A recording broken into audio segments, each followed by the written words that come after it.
experiência, rimos bastante. Ele até pagou uma garrafinha d'água para mim. Eu fiquei emocionado. Ele é melhor do que alguns por aí. Tem gente que me convida e fala assim: pode vir, pastor, nós vamos cuidar de você como cuida de um anjo. Anjo não come, não dorme, não descansa, né?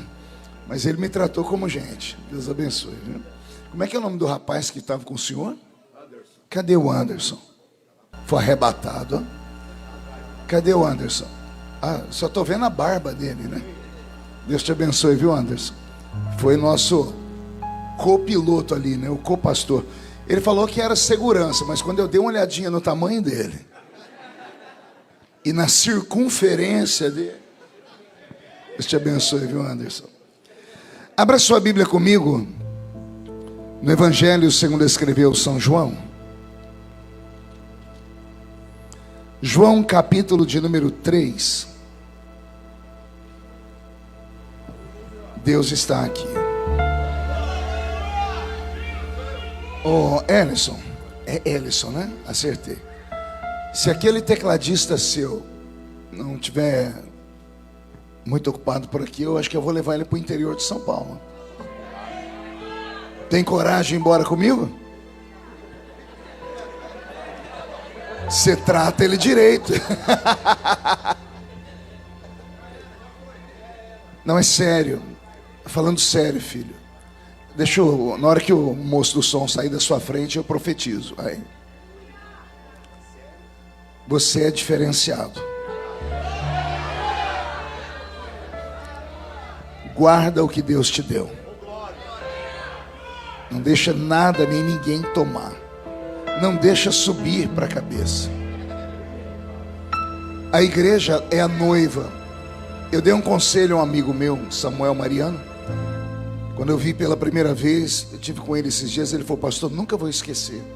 Eu falei assim para ele: Samuel, um segredo de um homem de Deus, de um levita, de um pastor, é nunca deixar a noiva se apaixonar por você. Porque o noivo é ciumento. Anotaram aí? Cantores, pregadores, nunca deixe o seu talento fazer com que a noiva se apaixone por você. Porque o noivo é ciumento. Amém? Deus te abençoe. Mas é sério, se quiser ir embora, depois a gente conversa. João capítulo de número 3, versículo 1. E havia entre os fariseus um homem chamado Nicodemos, príncipe dos judeus. Este foi ter de noite com Jesus e disse-lhe: Rabi, bem sabemos que és mestre vindo da parte de Deus, porque ninguém pode fazer estes sinais que tu fazes se Deus não estiver com ele. E Jesus respondeu e disse-lhe: na verdade te digo que aquele que não nascer de novo não pode ver o reino de Deus. E disse-lhe Nicodemos: como pode um homem nascer sendo velho? Pode porventura tornar a entrar no ventre de sua mãe e nascer? E Jesus respondeu: na verdade te digo que aquele que não nascer da água e do Espírito não pode entrar no reino de Deus. O que é nascido da carne é carne, o que é nascido do Espírito é Espírito. Não te maravilhes de ter te dito: necessário vos é nascer de novo. O vento assopra onde quer, ouves a sua voz, mas não sabes de onde vem e nem para onde vai.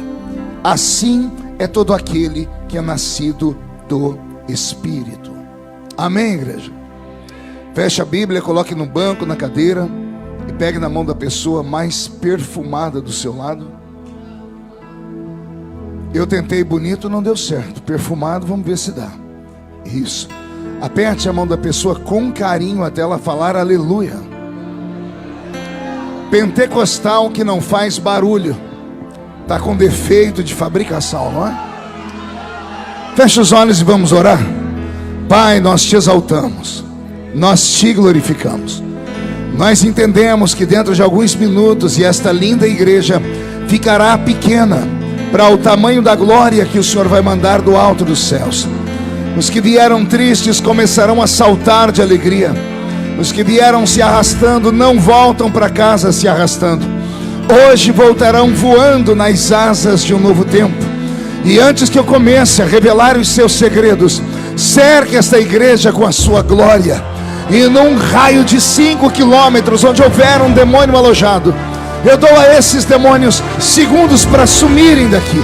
Porque se não sumirem, serão queimados pelo poder da sua glória que aqui será derramada. Rasgue os céus sobre Cajati. Manda anjos de fogo descerem aqui. Que estes anjos desçam trazendo brasas de fogo nas mãos. Comecem a esparramar estas brasas entre nós. E onde houver um crente cheio do Espírito Santo, pega ele nesta noite, Jesus, e mostra o caminho da verdadeira e poderosa adoração. Fala conosco, fica conosco. É o que eu te peço agora e sempre. E toda a igreja diz: amém. Os que podem, tomem o seu assento, aplaudindo a Jesus, porque Ele é bom, porque Ele é maravilhoso. Querido sonoplasta, eu vou te fazer 2 ou 3 pedidos e queria que você me atendesse de verdade, tá bom? Primeiro, tira toda a limitação que tem no som. Não sei se você tem aí compressor. Isso aí não presta para gente que prega, tá? Corta o compressor. Porque veja só, eu estou falando baixinho, o som sai. Quando eu preciso do som e eu me altero, ele comprime. Aí mata o meu pulmão, mata qualquer pastor, né? O seu pastor tem uma voz bonita, potente. A minha parece uma voz de taquara rachada, né? Porque não é você, bocó. Tá bom? Esse é o primeiro pedido. Segundo, abre o som para mim, tá? Aí depois eu vou te dar 2 beijos. Pela gargalhada ele está carente. Final do culto, todo mundo agarrando ele, dando um beijinho, um abraço. Perfeito. Deixa eu dar um grito para fazer um teste. Tá quase. Tem que abrir mais um pouquinho. Dá um pouquinho de brilho. Aí eu vou poder pregar. Vou pregar pouco hoje. É 10 para as 8, acho que até as 10 para as 3 eu termino aqui. Tá bom? Fechou? Muito obrigado, querido, tá? Agora deixa o som desse jeito, tá? Ainda que a luzinha aí fique vermelha, eu não grito toda hora. Eu não sou desequilibrado tanto assim, não. Só um pouquinho, tá bom? O Roberto, não sei como é que ele conseguiu cantar. O pulmão dele quase estourou ali. Ele tem vergonha de pedir, porque eu não sei, eu acho que ele tem medo de apanhar. Só pode ser, né? Né, Roberto? Pronto. Posso ouvir um grito de glória a Deus da igreja? Olhe para o seu irmão e pergunte para ele: está pronto para fazer uma viagem? Só que é uma viagem só de ida para dentro do coração de Deus. Amém? Abrir a Bíblia Sagrada no Evangelho, segundo escreveu São João, é uma verdadeira aventura. Aliás, a Bíblia é um livro de aventuras. A Bíblia não é só um livro cansativo, pedante, cheio de histórias que as pessoas não conseguem sequer compreender, não. A Bíblia é um livro de multiforme faces. Nós temos dentro dela histórias, porque a Bíblia é um livro de história. Aliás, quase todos os livros contam histórias, retirando, é claro, os livros técnicos. Mas todos os livros que vão contar histórias, eles têm a intenção de atrair a nossa atenção e nos prender, nos segurar. Livros que chamam a atenção geralmente são livros de contos, contos de fada, dramas, né? Livros de terror. E a Bíblia Sagrada tem tudo isso dentro dela.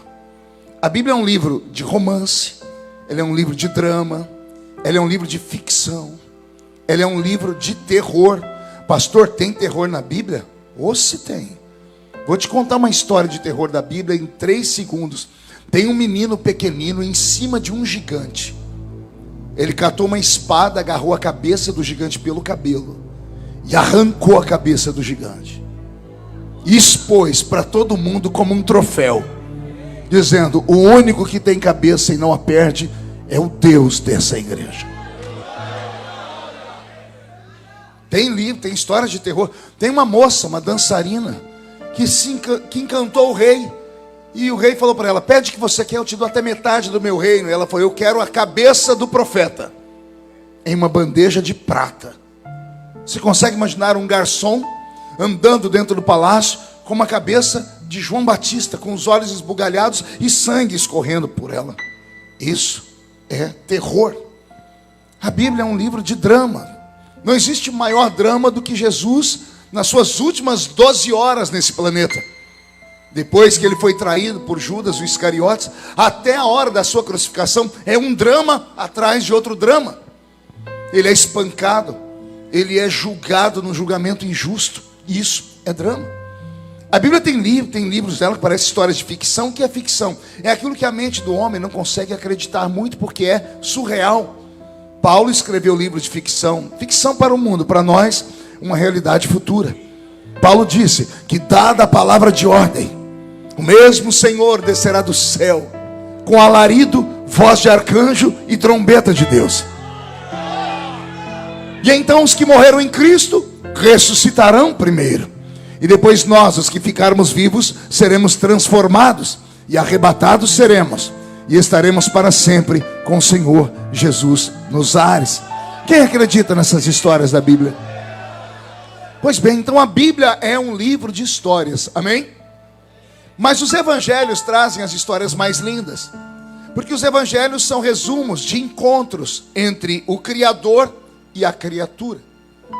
Os evangelhos são resumos dos encontros entre o Deus encarnado e seres humanos. Eu disse entre o Deus encarnado e...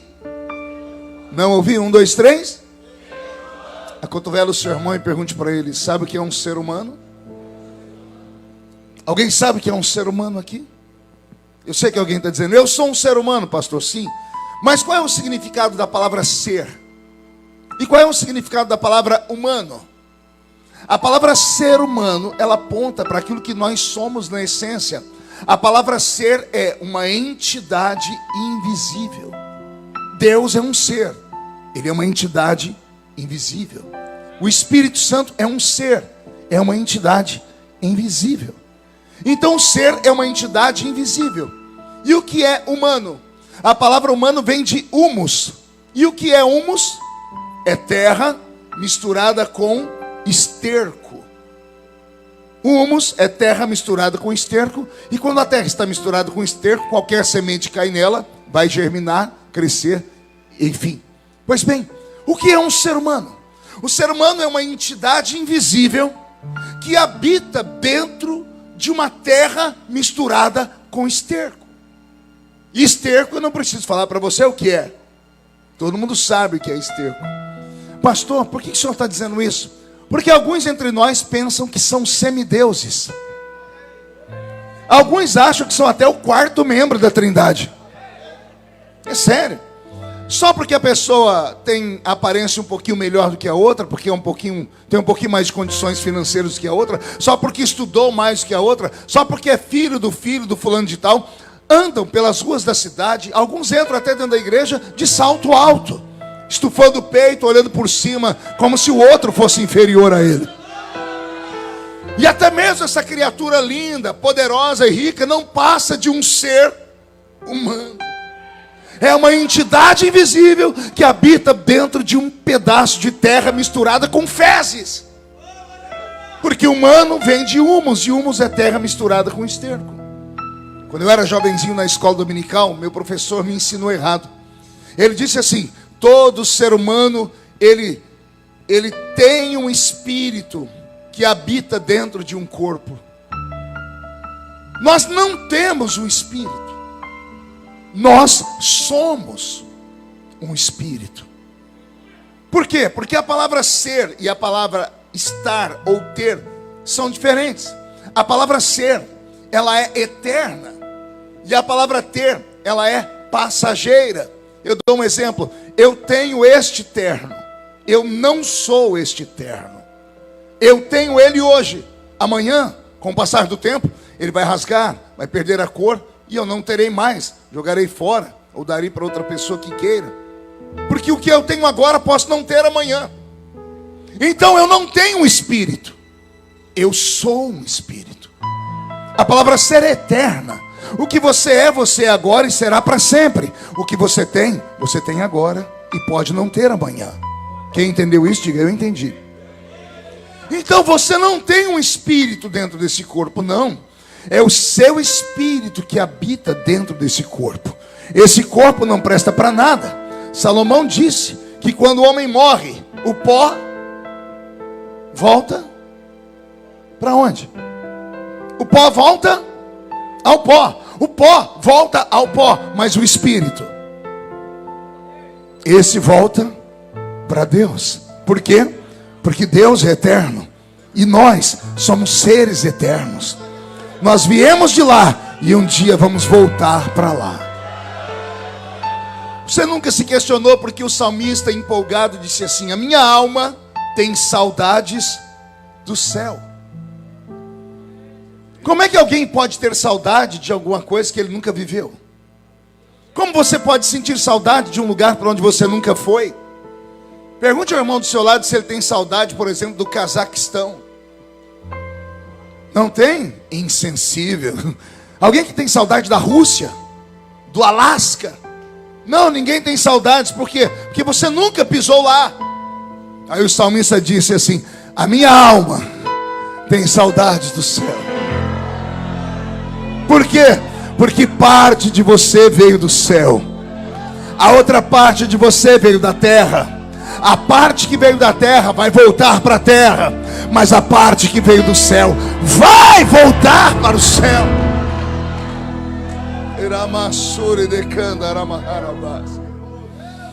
O eterno, o Criador, o Deus dos céus, Ele olhou para esse mundo e não nos compreendeu. Não nos compreendeu porque Ele era Espírito. E nós tínhamos essa matéria. E nessa matéria sentimos dores, fome, sentimos sede. E Deus não conseguiu compreender porque o ser humano, tendo tudo de presente, ainda o trai. Deus deu para nós tudo e o homem o traiu. Deus deu para Adão e Eva o paraíso. E eles traíram Deus. E Deus, para punir o homem, começou a dizer: é olho por olho, dente por dente. É alma que pecar essa. Ele até disse que o salário do pecado é o quê? A morte. Por que Deus fez isso? Porque Deus percebeu que o homem é ingrato. E Deus nunca conseguiu compreender o homem, até que um dia Jesus Cristo olhou para o Pai e disse: só tem um jeito de entender eles. E qual é o jeito, meu filho? É a gente descer lá e ser um deles. Você não entendeu? Eu vou falar de novo. Esse é o maior milagre do universo. É a encarnação do Verbo. Paulo diz: Ele, mesmo sendo Deus, não tem por usurpação ser igual a Deus. Antes, aniquila sua forma divina e desce entre nós. E se faz carne e vive a nossa vida. Por que Jesus veio viver a nossa vida? Pergunte para mim, por que, pastor? Ele veio viver a nossa vida para que um dia nós pudéssemos viver a vida dele. Ah, você ainda não entendeu, vou falar de novo. O desejo de Deus é que o homem fosse para o céu, mas o homem pecou. E todos pecaram. E destituídos estão da glória de Deus, do céu de Deus. O homem não poderia ir mais lá. Deus criou o homem, não foi para ficar aqui não. Não, pastor, o senhor não leu Deus falando com Noé? Deus disse a Noé: arrependo-me de haver feito o homem. E Deus explicou: na terra. O desejo de Deus era ter feito a gente direto no céu. Não entendeu, vou falar de novo. Arrependo-me de haver feito o homem na terra. Porque o homem é tão querido por Deus que Deus queria ter feito a gente lá em cima, lá no céu. Então, como nós estávamos proibidos de ir, Jesus veio. Ele veio para viver a nossa vida, para experimentar as nossas dores, para experimentar os nossos sofrimentos. E em tudo Ele foi testado, e em tudo Ele foi provado, e em nada Ele errou. Mesmo quando Ele poderia ter nos amaldiçoado, Ele disse ao Pai: perdoa-os, porque eles não sabem o que fazem. Mesmo podendo Ele ter destruído a terra, Ele falou para Pedro: Pedro, se eu quisesse, eu oraria ao meu Pai, e Ele mandaria legiões de anjos aqui, para acabar com esse planeta. Podendo fazer, Ele não fez. Pergunte por quê? Porque Ele nos amou. E o amor dEle nos constrange.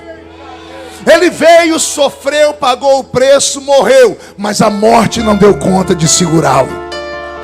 E por que a morte não segurou? Porque a lei estava estabelecida: a alma que pecar, esta morrerá. O salário do pecado é a... Mas o dom gratuito de Deus é a... Se quem peca tem que morrer, quem não peca tem que viver. Como ele nunca pecou, ele não poderia ter morrido. Você sabia disso? Você sabia que se Jesus não tivesse dado uma mãozinha lá no Gólgota, ele estaria pendurado na cruz até hoje? Sabiam disso, senhores? Se algum dia você ouvir alguém falar, a morte matou Jesus, dê de dedo no nariz da pessoa e diga, é mentira. Se algum dia alguém falar, a morte arrastou Jesus, diga, é mentira. A morte arrastou todos os seres humanos, menos ele. Porque quando ela chegou para pegar ele, não podia, porque ele não tinha pecado. O salário do pecado é a morte, mas quem não peca não pode morrer. Por que é que você acha que é ele que conversa com o Pai? Jesus acerta toda a vida dele na cruz. Ele olha para frente e diz, Pai, perdoa eles porque eles não sabem o que fazem. Ele olha para baixo e diz, João, a única riqueza que eu tenho é minha mãe, cuide dela. Ele acerta tudo, aí ele olha para o céu e diz, Pai, consumado está. Nas tuas mãos eu entrego. Ninguém toma. Não entendeu? Vou falar de novo. Nas suas mãos eu entrego. Ninguém me arrasta. Nas suas mãos eu me entrego como um sacrifício voluntário. A morte, olhe para mim, a morte chegou lá no Gólgota. Ela olhou para Jesus pendurado na cruz e Jesus estava assim. Só que quando ela chegou bem perto dele, ela viu que Jesus não era só Jesus, ele era Jesus, o Cristo. A palavra Cristo aparece com C maiúsculo na Bíblia. Por quê? Porque ela aponta para uma entidade invisível. Jesus era a carcaça, era o que tinha na terra, mas o Cristo havia vindo do céu. A morte de longe viu Jesus assim, mas quando chegou perto, olhou para ele e viu Cristo assim. Consegue entender ou não? O corpo está caído, mas o espírito está de pé. A morte levantou a sua foice, o seu aguilhão. Quando ela tentou cortar o fio de prata que segura o homem nesta terra, a foice quebrou. O aguilhão foi despedaçado e esmiuçado. A morte não conseguiu arrastar ele. Pastor, isso aí é invenção sua, né? Não é. Paulo escrevendo a carta aos Coríntios no capítulo 15, ele viu a morte. E ao invés de sair correndo, quando ele olhou, ele começou a rir da morte. Ele olhou e disse assim, ó morte, ó morte, onde está o teu aguilhão? Onde está a foice, morte? Onde está o seu aparelho de ceifar? Aí Paulo gritou, travada foi a batalha na cruz, e a vitória foi dele, foi do Senhor Jesus.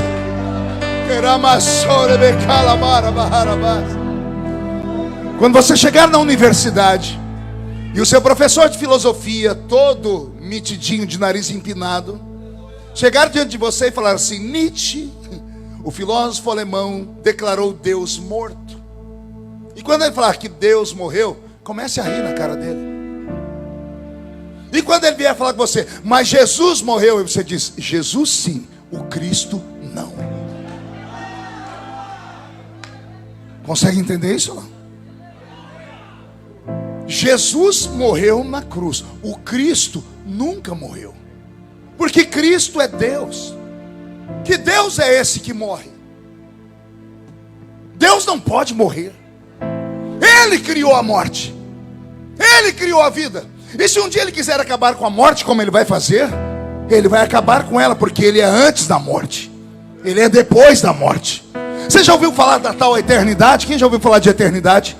Eternidade é aquilo que não tem fim, não é? Pois é, quem criou a eternidade foi Deus. Ele criou, e o dia que a eternidade acabar, Ele vai continuar sendo Deus. Você consegue entender o tamanho do seu Deus? Não, não consegue, porque se entendesse, não estaria me olhando com essa cara feia, parecendo que foi batizado num pote de vinagre. Se você acredita que o seu Deus é todo poderoso, por favor, não dá um grito agora não, dá um berro de glória a Deus nesse lugar aqui.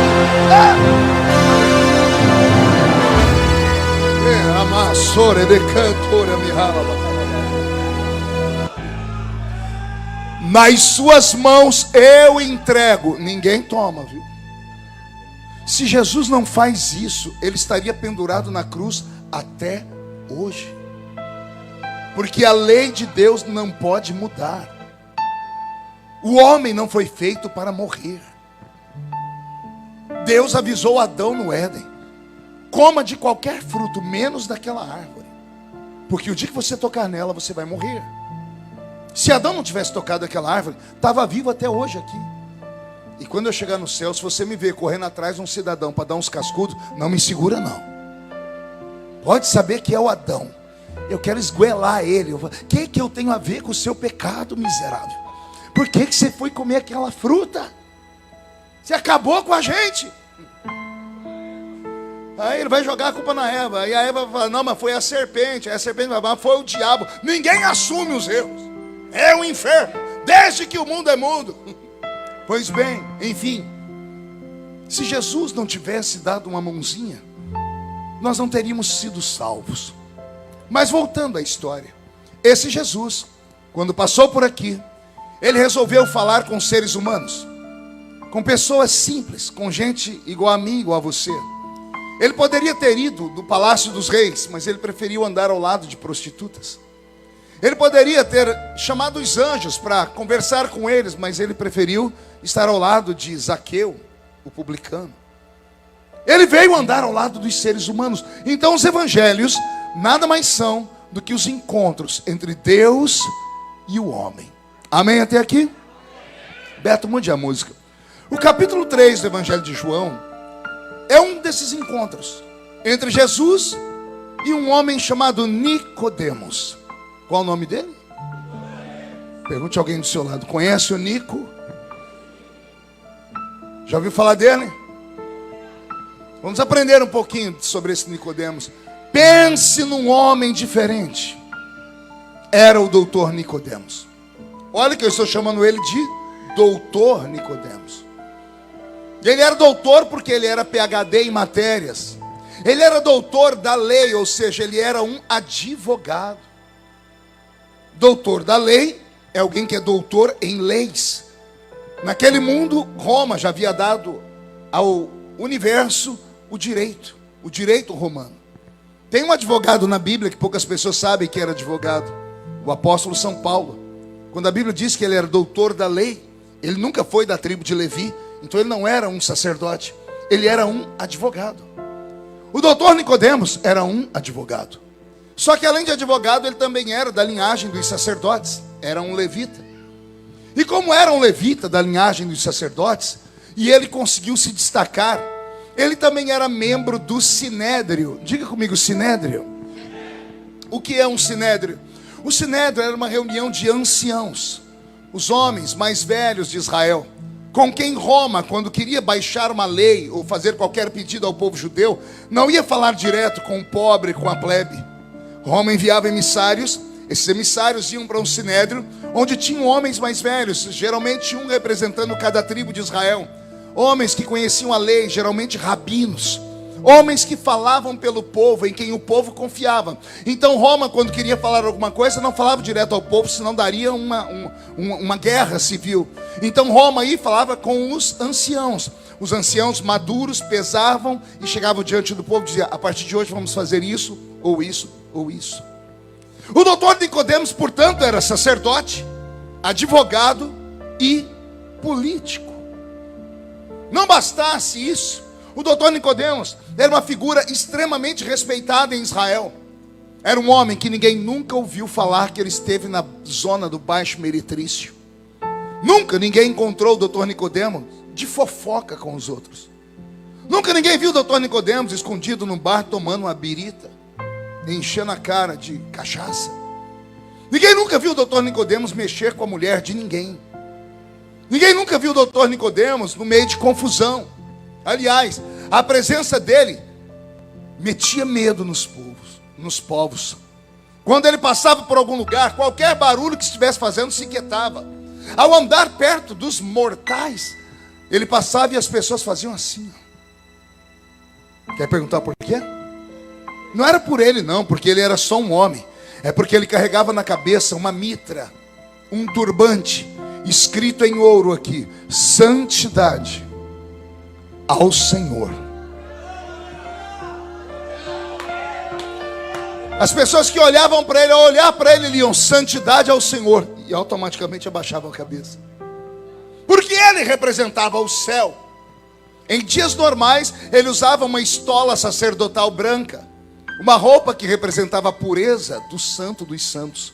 Em dias de festa, ele colocava sobre esta roupa roupas coloridas com pedras preciosas que representavam a santidade, a eternidade e a glória do Deus de Israel. Ele nunca saía de casa com a barba somente limpa. Ele passava óleo na barba, ele untava a barba dele. Primeiro porque ele era da linhagem de Arão. Salmo 133, ó quão bom e quão suave é que os irmãos vivam em. É como óleo precioso que desce sobre a barba de o primeiro sacerdote de Israel. Por que os sacerdotes passavam óleo na barba? Pergunte para mim, por quê, pastor? Só falo se todo mundo perguntar. Só falo se todo mundo perguntar fazendo biquinho. Ah, que coisa fofa. Era um ato tão sagrado que o dia que eu descobri eu chorei muito. O sacerdote, o sumo sacerdote, quando andava no meio do povo, as pessoas olhavam para ele e o admiravam pela roupa da pureza, porque estava escrito santidade ao Senhor, pelo pergaminho que ele carregava debaixo do braço, que era o livro da lei chamado Torá. A Torá era os primeiros 5 livros da Bíblia Sagrada: Gênesis, Êxodo, Levítico, Números e Deuteronômio, o Pentateuco. Esses eram os primeiros 5 livros da Bíblia de Israel, e para eles era a Constituição Federal. Assim como nós temos a nossa Constituição Federal, os primeiros 5 livros da Bíblia eram a Constituição Federal de Israel.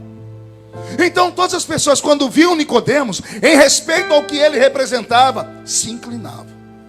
Só que tinha um grupo de pessoas que não podiam ver Nicodemos quando ele andava na rua. Quer perguntar quem? Os cegos. Quando ele ia subindo a entrada no templo, a escadaria ficava cheia de cego pedindo esmola. E quando ele ia chegando, o cego não via a roupa branca. O cego não via escrito em ouro santidade ao Senhor. Então automaticamente o cego, do jeito que estava, ficava. Mas Deus queria ser respeitado. Então o sacerdote, antes de sair de casa, pegava um óleo perfumado, passava na barba, e o cheiro, o perfume era tão intenso que quando o sumo sacerdote andava na rua, o cego não via. Mas você sabe que toda pessoa que tem um problema em uma dessas habilidades, em um dos sentidos, os outros ficam aguçados. O que falta no olho sobra no olfato. Os cegos estavam deitados, ajoelhados, agachados. Quando o doutor Nicodemos chegava, eles iam respirar. O cheiro do perfume da barba entrava na narina do cego. O cego ficava de pé na hora, dizendo: eu não vejo, mas eu sinto que o homem de Deus chegou aqui.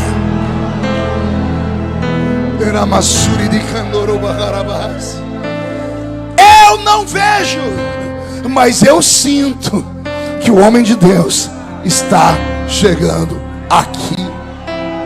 Olha que coisa linda. O doutor Nicodemos, quando andava pelas ruas de Israel, ele despertava 2 sentimentos. Pergunte quais: amor e ódio, respeito e medo, temor e medo. Temor e medo não é a mesma coisa. Temor é respeito absoluto. Medo é quando você se sente ameaçado. Quando ele andava na rua, 2 grupos de israelitas, uns amavam ele, outros odiavam. Uns tinham medo dele, outros tinham temor, respeito por ele. Quer perguntar por quê? Porque ao andar pela rua com aqueles livros de lei debaixo do braço, nos livros da lei estava escrito: homem que deitar com outro homem morre.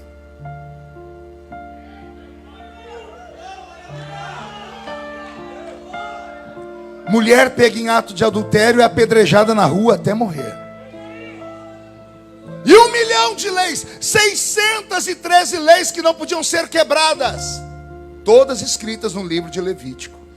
Então, quando ele andava pela rua, os santos, os homens e mulheres de família estruturada, de família abençoada, quando viam ele, tinham orgulho dele.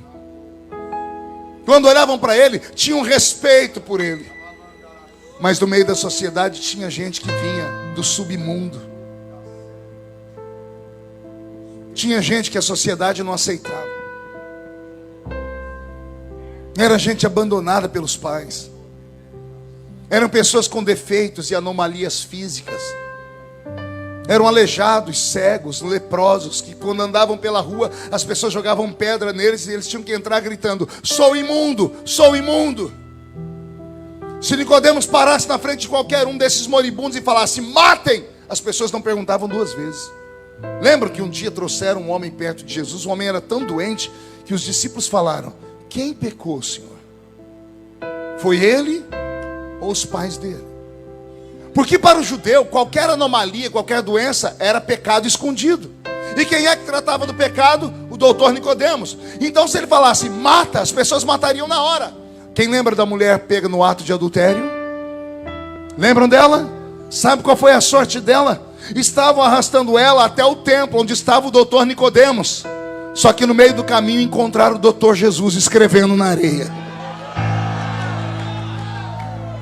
Como ele usava uma roupa igual a de Nicodemos, que era branca, perguntaram para ele: a lei manda matar essa mulher.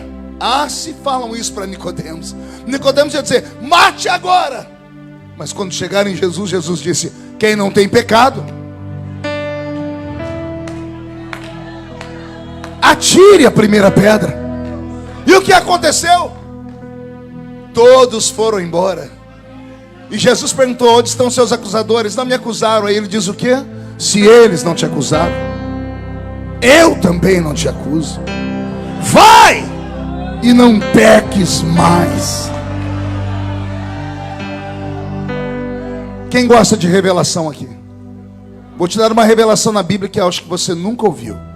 Na história da mulher adúltera, Jesus vai olhar para ela e vai dizer aos homens que estão ali: quem não tem pecado, atire o quê? Alguém atirou? Por que não? Porque todos tinham pecado? Você tem certeza que todos os que estavam ali tinham pecado? Tinha um ali que não tinha pecado. E foi ele que falou: quem não tem pecado, atire a primeira pedra. Jesus tinha pecado? E ele atirou uma pedra ou não? E se eu falar que ele atirou? Ele atirou. Ele atirou. Diga para mim, prove, pastor. Ele não era pedra de esquina. Ele não é a rocha de Meribá que Israel no deserto desprezou e Moisés feriu. Quando ele diz: quem não tem pecado, atire a primeira pedra, ele se atirou sobre ela para protegê-la. Ele foi para protegê-la, para não deixar ninguém acusá-la. Ele é a pedra de esquina e ele está aqui. Ah, você não entendeu? A rocha de Meribá tinha pernas. Israel andava no deserto e eles iam andando. Quando tinham sede, olhavam para trás, a rocha estava ali. Eles andavam mais um pouquinho, tinham sede, olhavam para trás, a rocha andava atrás deles. A rocha de Meribá veio parar aqui em Cajati nessa noite. Ela está aqui dizendo: quem tem sede, vem a mim e beba. Beba, beba da água que eu tenho para dar, porque quem bebe dela nunca, nunca, nunca mais tem sede. Ai, Jesus. O doutor Nicodemos despertava o amor nos santos e o ódio nos pecadores. O doutor Nicodemos era a resposta para os puros e a maldição para os impuros. Se ele fizesse assim para alguém, era vida. Se ele fizesse assim, era morte. O doutor Nicodemos era o intérprete da lei. Ele era um professor de teologia do seu tempo. Ele era um exegeta bíblico, ou seja, ele era o intérprete das leis. Mais do que isso, o doutor Nicodemos, quando andava pelas ruas e as pessoas inclinavam a cabeça, quando ele estava já a uma distância, mães com suas filhas olhavam para o céu e diziam: Yahvé, Jeová, prepara um homem para minhas filhas casar igual o doutor Nicodemos. Porque era um homem santo, era um homem puro, era um homem que respeitava, era um homem respeitado, era um homem que tinha uma profissão. Amém até aqui? Pergunte para o seu irmão: conhece Nicodemos agora? Esse é o Nicodemos da Bíblia. Falar dele me dá até cansaço, porque parece ser um super-homem. Ele até tem um uniforme. Ele até tem uma fantasia de super-homem, roupa branca, chapéu branco. Ele só não voava. Era um homem que todo mundo tinha respeito. O homem andava na igreja, andava na política. Os Césares falavam com ele. Os doutores do judaísmo falavam com ele. Pelo amor de Deus, não é um homem comum. Era um homem acima da média. Sim ou não? Beto, mude a música. Ele só tinha um problema. Quer perguntar qual? Quando ele entrava dentro da casa dele. Porque quando ele entrava dentro da casa dele, ele era obrigado a tirar o uniforme. Ele era obrigado a tirar a máscara de santo. A máscara de super-homem espiritual. Ele era obrigado a pegar uma bacia e pegar água e lavar a barba para tirar aquele óleo perfumado. Aí ele tirava a roupa branca, aí ele tirava a mitra. O que restava? Um homem como eu e você, cheio de defeitos. O que restava era apenas um espírito que habitava dentro de um corpo podre. E quando ele olhava para o espelho, o que ele via não deixava ele feliz. Porque ele via alguém que todo mundo queria ser como ele, menos ele queria ser como ele. Nicodemos vinha de uma família de sacerdotes. Então ele foi obrigado desde criança a seguir os passos do pai. O pai foi obrigado a seguir os passos do avô. O avô foi obrigado a seguir os passos do bisavô. O bisavô foi obrigado a seguir os passos do tataravô. E assim, se traçássemos a árvore genealógica dele, chegaríamos lá em Arão. Ou seja, ele foi criado em uma família onde ele não tinha escolha. Desde criança, falaram para ele: você nasceu para ser isso. E ele não tinha escolha. Então ele estudou, ele aprendeu sobre as leis, ele decorou as leis. Como o pai tinha patente mais alta, foi fácil ele entrar lá no meio dos mais importantes. E ele se tornou um profissional. Ele se tornou o quê? Não ouvi? Um profissional. Agora me escute aqui. Profissionais funcionam fora da igreja. Qualquer tipo de trabalho lá fora só pode ser realizado por um profissional. Um médico, um engenheiro, um policial, um gari, um boia fria, um pedreiro. Tudo é profissão lá fora. Aqui dentro não tem profissão. Aqui o altar não é um trabalho. Não somos profissionais de púlpito. Lá fora é profissão, aqui é vocação. Sentado nesse banco, você não está aqui obrigado. Se fosse obrigado é porque você recebe um salário. Quem recebe um salário é obrigado a ir e é obrigado a respeitar. Aqui você não recebe salário. Então você não está aqui porque você é um profissional. Você está aqui porque você foi vocacionado. Você poderia estar em casa agora assistindo Fantástico, mas você achou que melhor era vir à igreja, porque aqui você ia ver o que é fantástico.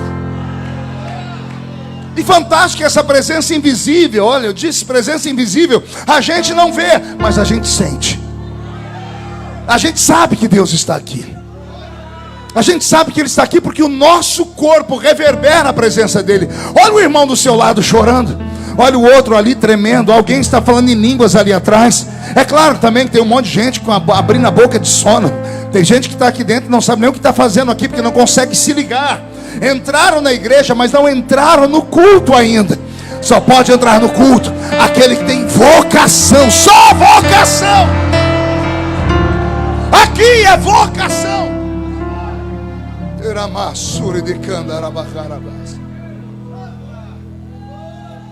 O profissional é obrigado.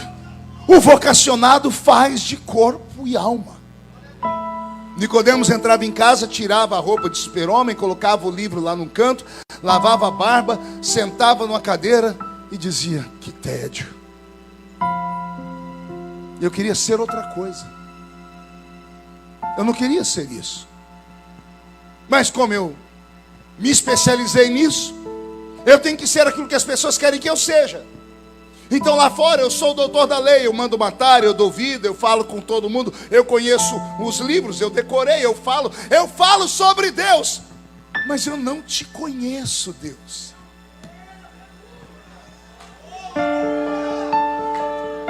Eu falo sobre a criação do judaísmo, da minha religião. Eu sei tudo, como foi feito o tabernáculo, eu sei as metragens do tabernáculo, eu sei as peças, eu sei tudo. Mas eu nunca senti a presença do Deus do tabernáculo.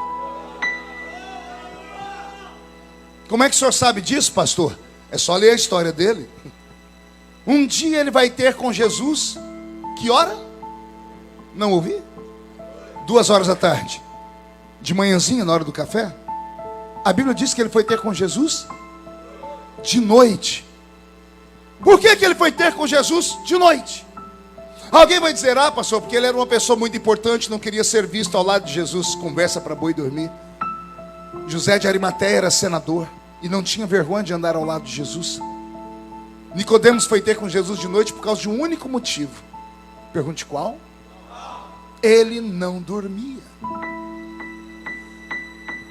Ele sofria de insônia. Ai, Jesus, para onde nós vamos agora, hein? Insônia. Alguém aqui já teve insônia? Só eu e mais 3. O resto é todo mundo saudável emocionalmente. Vou perguntar de novo: quem aqui já perdeu o sono à noite? O que faz uma pessoa perder o sono? Pense aí. Preocupação, angústia, tristeza, situações que a pessoa não consegue encontrar uma solução, vazio, traição. Tudo isso leva à insônia. Insônia é provocada quando a sua paz é roubada. E quando é que a paz de um ser humano é roubada? Quando ele sai da sua zona de conforto e ele fica inseguro. A pergunta que eu faço é: como é que um homem que é doutor da lei, que é respeitado, que é um homem que vem de uma família estruturada, que tem dinheiro, que tem fama, que tem tudo, perde o sono de noite? O espírito de Nicodemos era perturbado. Ai, o que eu vou falar agora não vai agradar muita gente. Por que você acha que tem gente que vem para a igreja e não consegue ficar quieto na hora do culto? A pessoa parece estar sentada em cima de um formigueiro. Mas se você acompanhar a vida dessa pessoa 24 horas por dia, você vai ver que não é só na igreja que ela é perturbada. Ela é perturbada em qualquer lugar que ela vá. É perturbada em casa, nenhum canto serve para ela. É perturbada no trabalho, é perturbada com os vizinhos, é perturbada em tudo quanto é lugar. Porque a alma dela é agitada. E é agitada porque ela se sente insegura. Você conhece alguém que é barraqueiro? Aqui não tem não, Cajati não tem. Só tem lá na minha cidade. Na minha igreja tem uns trocentos barraqueiros. A vontade que a gente tem do barraqueiro é sumir da frente dele. A pessoa barraqueira, você vai falar com ela, você fala com a voz tranquila, ela responde xingando. Você tenta se aproximar dela, ela mesmo provoca repulsa. Aí alguém diz assim: essa pessoa não é normal. É claro que não é normal. É uma pessoa doente na alma. Todo mundo que se aproximou dela até hoje só arrancou um pedaço dela. Todos que se aproximaram para tomar alguma coisa dela, para humilhar, para usar, para abusar.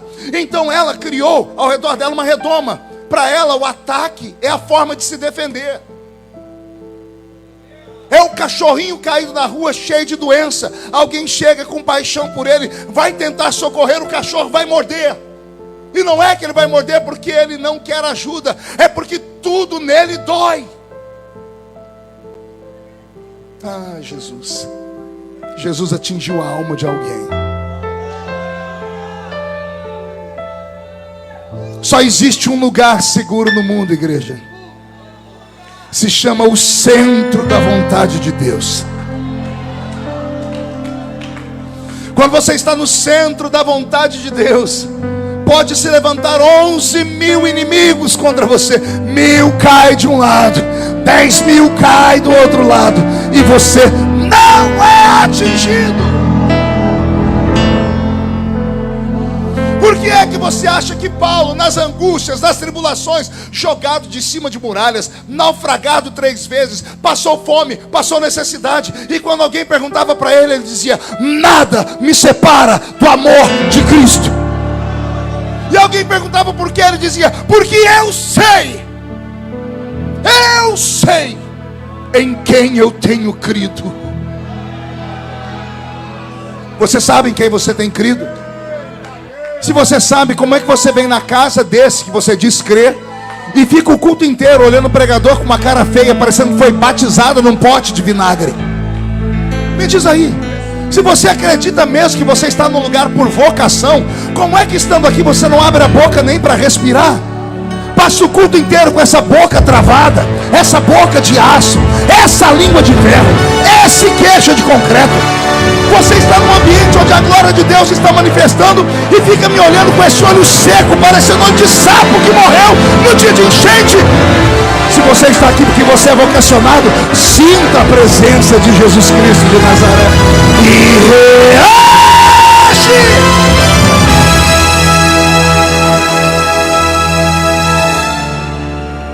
Amassuri de cara lavar, abaixar.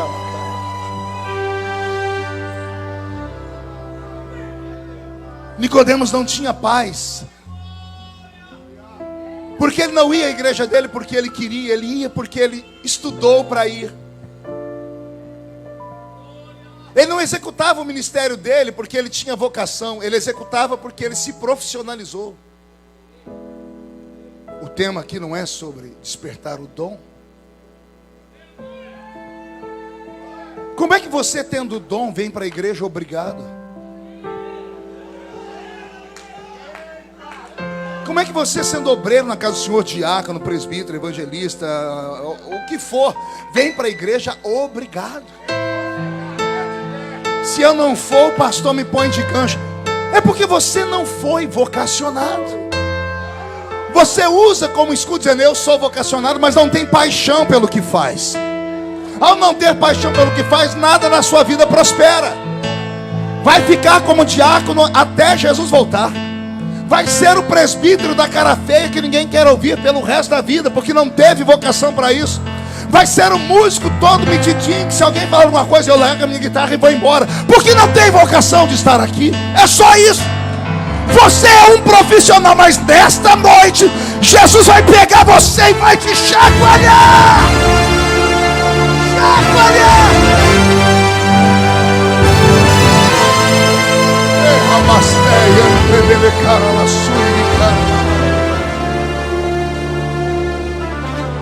Qual é o segredo da longevidade de qualquer pessoa que atua na sua área? As pessoas assistem a Rede Globo e veio o Tony Ramos, um dos artistas mais antigos da Globo, querido, todo mundo quer ele para fazer propaganda. Pergunte por quê? Ele tem paixão pelo que faz. Ele não se mete em confusão. Ele gosta. Ele faz por prazer. Eu prego há 30 anos como obreiro. Eu comecei a pregar como obreiro com 19 anos. Esse ano eu faço 50 anos, dia 12 de outubro. São 30 anos pregando. E alguém sempre fala: o pregador teve auge. O que é essa história de auge? Auge é o quê? É quando todo mundo te quer? Tem 30 anos que todo mundo me quer. Essa semana nós pensamos 1.800 convites feitos em 4 dias. Consegue entender o que é isso? Consegue entender alguém, um ser humano como eu, de carne e osso, nascido na Vila Tatu, receber 1.800 convites em 4 dias para pregar? Enquanto eu vejo gente se batendo para conseguir uma agenda, se oferecendo. Alguém diz: por quê? Porque eu sou bonitinho? Não. É porque desde que eu comecei a pregar, eu prego por paixão. Não prego por dinheiro. Não é necessário. Não prego por fama. Eu amo agarrar um microfone como esse. Eu nasci para isso. Eu estou em Brasília, mas eu não gosto de Brasília, eu não conto para ninguém. É sério, vocês me mandam para lá, eu vou, mas eu não gosto daquilo. Eu gosto disso. Eu nasci para isso. Isso aqui para mim não é peso. Nessas últimas 72 horas, esse deve ser o 5º ou 6º culto que eu estou pregando. Ontem, essa madrugada, quando fomos dormir, às 5 horas da manhã, né, Roberto? Nós passamos 44 horas acordados. Fizemos quase 3.000 quilômetros voando e vindo, pregando em 2 vigílias. Eu cheguei ontem numa igreja, quando eu fui falar Jesus, saiu Genésio. O meu motorista falou assim: como é que o senhor aguenta, pastor? Eu disse: eu nasci para isso. Não é um peso para mim pregar, não é. Alguém fala: como é que o senhor aguenta pregar todo dia, 1h30 pregando? De onde é que sai tanta coisa? Eu tenho vocação divina. Eu não sou um profissional, eu não sou um imitador, eu não prego apenas para agradar. Antes da palavra falar aí, ela já falou aqui. Está entendendo? Eu não sou um papagaio de pirata que fica repetindo. Eu vivo aquilo que eu prego. Por isso, a palavra que eu prego sai com vida e arrebata os corações que estão ouvindo. Você está entendendo? Jesus te trouxe hoje para te colocar na parede. Ele quer saber o que você está fazendo aqui. Por que você vem para essa igreja? Nicodemos confundia 2 palavras. Mão direita para o céu. Faz um carinho nas costas da pessoa do seu lado. Carinho, carinho. Fala assim para ela: vai doer só um pouquinho.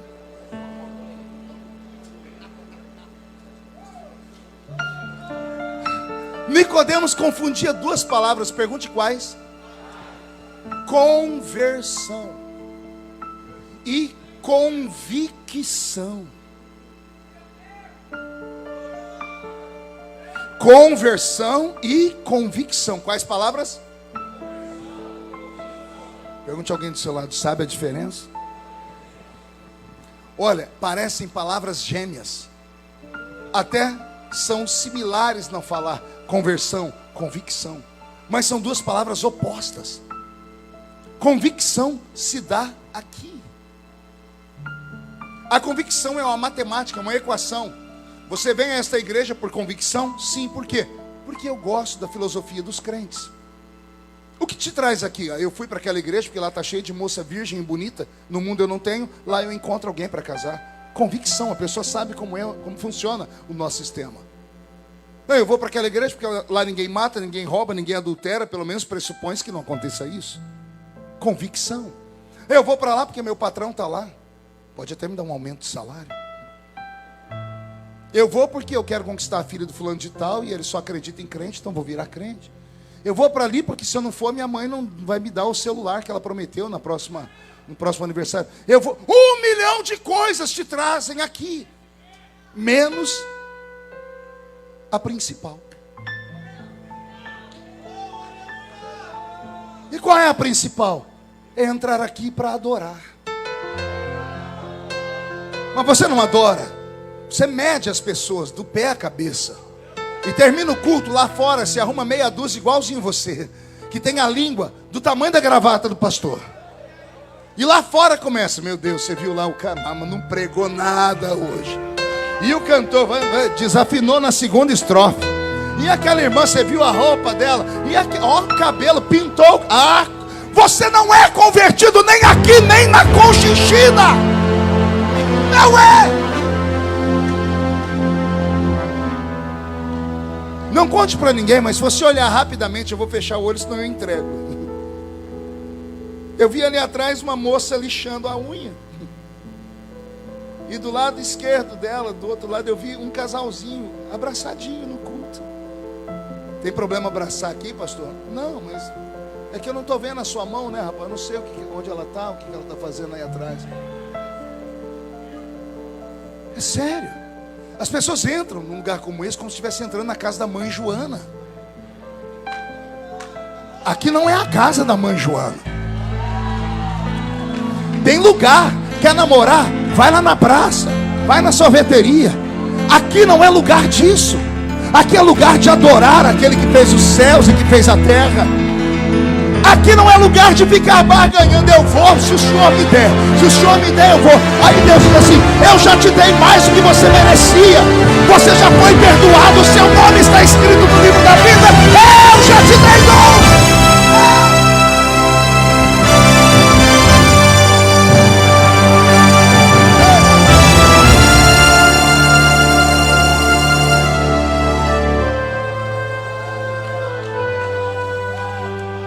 Está doendo muito? Ô pastor, era para ser uma cruzada. E cruzada não é guerra? Cruzada é uma guerra instaurada. Nicodemos não dormia à noite. Ele pensava que era, mas não era. Ele pensava que tinha, mas não tinha. Não tem nada pior do que você ser um crente assim, achar que é, mas não é. Pensar que tem, mas não tem. A Bíblia está cheia de gente assim. Tem um homem que depois de deitar no colo de uma prostituta, e ela fala: os filisteus vêm contra ti. E ele levanta de maneira arrogante, dizendo: como das outras vezes eu vou destruir os meus inimigos. Aí a Bíblia diz: e não sabia Sansão que o Espírito de Deus havia se afastado dele. Pensava que tinha, mas não tinha mais. Tem gente que acha que o tempo dele na igreja dá a ele o direito de tudo. Eu estou aqui há 500 anos, pastor. Eu estou na igreja desde a época de Noé. Tem alguns que não estão na época de Noé, mas pisaram no barro que sobrou na terra depois do dilúvio. E a pessoa acha que só porque ela está aqui há tanto tempo, acha que sabe tudo.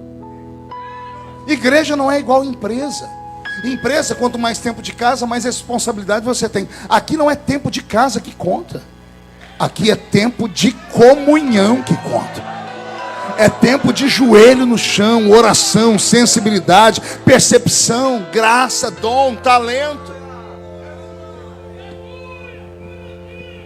Nicodemos um dia acordou de noite, digo eu, não a Bíblia.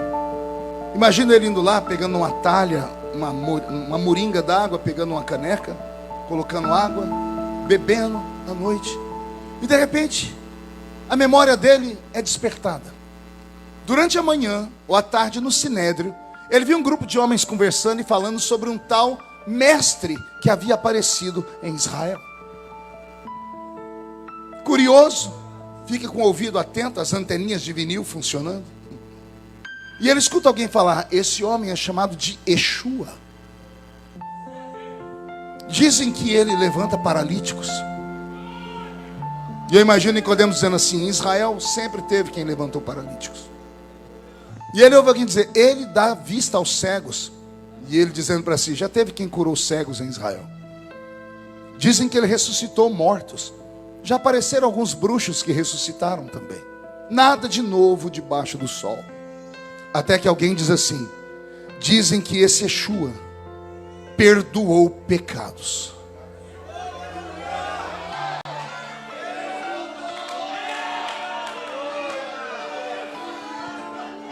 O maior de todos os milagres. Ele perdoou pecados. Isso entrou na alma de Nicodemos. Naquele dia, quando ele acordou, ou ele não dormiu, e bebendo água, a alma dele quase saía pela boca. E ele lembrou que alguém falou que esse mestre até perdoava pecados, ou seja, limpava a alma, ou seja, tirava o peso da consciência, ou seja, dava tranquilidade, ou seja, devolvia a paz. E o que fez Nicodemos? Foi até esse mestre. Eu imagino ele correndo, botando o pé na rua. Quando ele botou o pé na rua, ele olhou para a roupa, voltou correndo, fechou a porta e se fantasiou de super-homem de novo. Roupa branca, mitra na cabeça, pergaminho debaixo do braço, óleo na barba, cara de santidade. Agora eu posso andar. E por onde eu passar, as pessoas vão se curvar diante de mim. Ele para na porta da casa do homem que estava recebendo o tal do Yeshua. Eu imagino que antes de bater a porta, ele fez uma equação com ele mesmo, uma conversa. O que eu vou falar? Se esse Yeshua me receber, eu vou falar para ele: como é que eu faço para ter paz? como é que eu faço para ser feliz? Porque eu tenho tudo que um homem normal deveria ter, mas eu não durmo à noite. Se ele me mandar confessar pecados, eu vou confessar minha alma. Ele está dialogando. Então ele está pronto. Ele bate a porta. E quando abre a porta, um susto. Pergunte qual? A casa estava lotada de gente. Pergunte, quem estava lá, pastor? Todos os membros da igreja do doutor Nicodemos. Os obreiros dele estavam tudo lá. Porque quando o pastor dorme, as ovelhinhas pulam tudo o curral para ir no aprisco dos outros, né? Aí estava lá os músicos, estava todo mundo lá. Quando o povo viu Nicodemos, todo mundo abaixando a cabeça assim, terça-feira acabou. Exclusão, facão. Mas Nicodemos, quando viu aquela turma, ele ficou com medo, mas não deles. É porque ele sabia que se ele falasse para Jesus o que ele precisava, ele ia perder o prestígio, ele ia perder a confiança, ele ia perder o salário, ele ia perder tudo, mas ele ia ter paz. E quanto vale a paz? Pergunte a pessoas ricas que têm dinheiro ao montão para dormir, tem que dormir à base de Lexotan, Rivotril. Agora você conhece irmão, coitado, que se você sacudir ele de cabeça para baixo, não cai uma moedinha de 10 centavos. A criatura quando dorme, se a trombeta do arrebatamento não tocar no ouvido, ela não acorda. Ela acorda, a cara está torta, o travesseiro está babado. Por quê? Paz, tranquilidade. A paz vale mais do que qualquer coisa, gente. Deve ser horrível para você congregar numa igreja como essa. Pergunte por quê? Igreja pentecostal. Estou vendo que o povo guarda alguns costumes de antigamente. Então esse povo geralmente ora muito. E quando ora, deve ter muito profeta. E quando tem profeta, ai daquele que pula a cerca. Quando começa alguém a gritar, a pessoa diz, Senhor, me perdoa, me perdoa, me perdoa, me perdoa. Dependendo quem levanta, a pessoa já levanta e sai correndo. Eu sei que lá na minha igreja tinha a irmã Sebastiana, o sangue de Jesus tem poder. E a irmã Dalva, e a irmã Maria de Paula. Quando essas mulheres levantavam, eu ia para frente, já ia perguntar, o que você está fazendo? Eu não sei, eu só não quero que elas me peguem. Eu confesso qualquer coisa. Aqui não é lugar de sentir medo. Deus não é um monstro. Deus não quer oprimir a sua alma para te fazer ficar com medo de ir para o inferno, não. Deus quer curar você. Ah, pastor, mas eu peco. Pois é. Deus não quer que você peque. Você sabe por quê? Você já se perguntou por que Deus não quer que você peque? Pergunte para mim, por quê, pastor? Porque quando você peca, você se machuca. É o pai vendo a criancinha, o filho com um prego para colocar lá dentro da tomada. Você fala e fala, não. O bebê segura, não, não, não, não, não, não, não. E o pai, não. Aí o bebê, não. Tem uma hora que não adianta falar. O pai tem que ir dar uns tapinhas, porque a criança não vai entender nunca. Aí alguém diz, nossa, esse pai é cruel. Não, ele ama. Ele bate e ele açoita. Só quem ele ama. Está sentindo dor? Dá glória a Deus, senão que você está vivo. Pior é alguém que a palavra está entrando aqui, está saindo por aqui, a pessoa não sente mais nada. Morreu e esqueceu de deitar. Quando ele entrou, a multidão olhou para trás. O dono da casa deve ter dito, está conosco o mestre do Sinédrio, o doutor Nicodemos, nosso doutor da lei. E como ele era mais importante, ô Yeshua, você é convidado, fica quieto, vamos ouvir o doutor Nicodemos. Nicodemos olha a multidão e olha Jesus sentado lá. Eu fico imaginando o que passou na cabeça dele. Se eu confesso, perco tudo. Eu tenho que mostrar quem eu sou. E para mostrar quem eu sou, vou ter que encarnar o profissional. E o profissional aparece. Olha o que ele diz. Eu sei que tu és mestre vindo da parte de Deus, porque ninguém faz os sinais que tu fazes se Deus não estiver com ele. Eu acredito que a multidão fez isso aí lá dentro. Os membros da igreja, os amigos, esse é o cara. Quero ver o que esse Yeshua vai fazer agora. Vai sair faísca de fogo aqui. E o povo gosta de ouvir alguém que sabe falar bem. O povo ama alguém que sabe ter impostação de voz, que conversa com o corpo. O povo ama gente de expressão. E Nicodemos, quando vê o povo gritar, diz assim: pronto, achei minha praia. Vou voltar para casa do jeito que eu entrei aqui, mas eu não perco moral com o meu povo. Eu imagino ele falando: ô Yeshua, eu já li sobre ti, viu? Nos profetas maiores e nos menores. E o povo dizendo: vai, doutor Nicodemos, vai, fala tudo. Ele dizendo: eu já li sobre ti em Gênesis, Êxodo, Levítico, Números, Deuteronômio, Josué, Juízes, Ruth, Samuel, Reis, Crônicas, Esdras, Neemias, Esther, Jó, Salmos, Provérbios, Eclesiastes, Cântaros, Isaías, Jeremias, Lamentações, Daniel, Ezequiel. Eu já li sobre ti. E o povo assim: uau, não é homem, é uma enciclopédia. E o povo dizendo: eu tenho orgulho de congregar na igreja dele, de ser amigo dele. E quando ele terminou, Jesus falando: acabou? Já posso falar agora? Pode. Jesus levanta e vai lá perto do doutor Nicodemos. Pode imaginar Jesus olhando para ele, dizendo assim: amigo, faz tempo que eu não vejo um sacerdote igual a você, viu? Onde você estudou? Quem foram os seus professores? Como você sabe tanto do Velho Testamento? Como você sabe tanto de profetas? Rapaz, você fez a lição de casa. E Nicodemos fica linchado: eu estudei aos pés de um doutor, meu pai era sacerdote. E fala: Jesus, rapaz, você é muito bom no que faz. E depois que Nicodemos estava aqui quase flutuando, aí Jesus disse: só te falta uma coisa.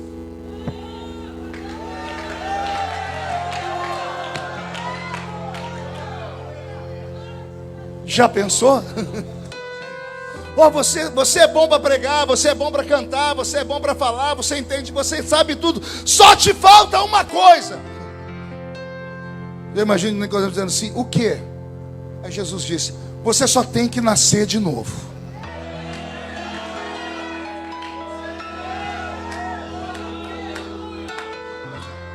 Ei, de canto de olho, olha para a esquerda. Não é para virar a cabeça, senão a pessoa percebe. Canto de olho. Olhou para a esquerda, olha para a direita. Você consegue, se vendo agora, agarrando essa pessoa pelo pescoço e falando assim para ela: você tem que nascer de novo. Quem é que aceita? Uma coisa é falar para a prostituta que ela tem que nascer de novo, para o bebum, falar para o drogado, para o corrupto, para quem está atrás das grades, porque é uma pessoa melhor falando para uma pior, supõe-se. Outra coisa é você falar para esse crente que está do seu lado aí, ó. Se aí está difícil, imagina aqui em cima. O senhor consegue, imaginando o senhor olhar para o irmão do seu lado e falar: oh, querido, você tem que nascer de novo. Quem é que aceita? Pois Jesus disse ao maior homem de Israel: tudo que você sabe não presta para nada. Tudo que você viveu não te deu o que você precisa. Por isso você tem que nascer de novo. Ou seja, você tem que pegar tudo que aconteceu com você até hoje e jogar dentro da lata de lixo. Sua religião não prestou para nada.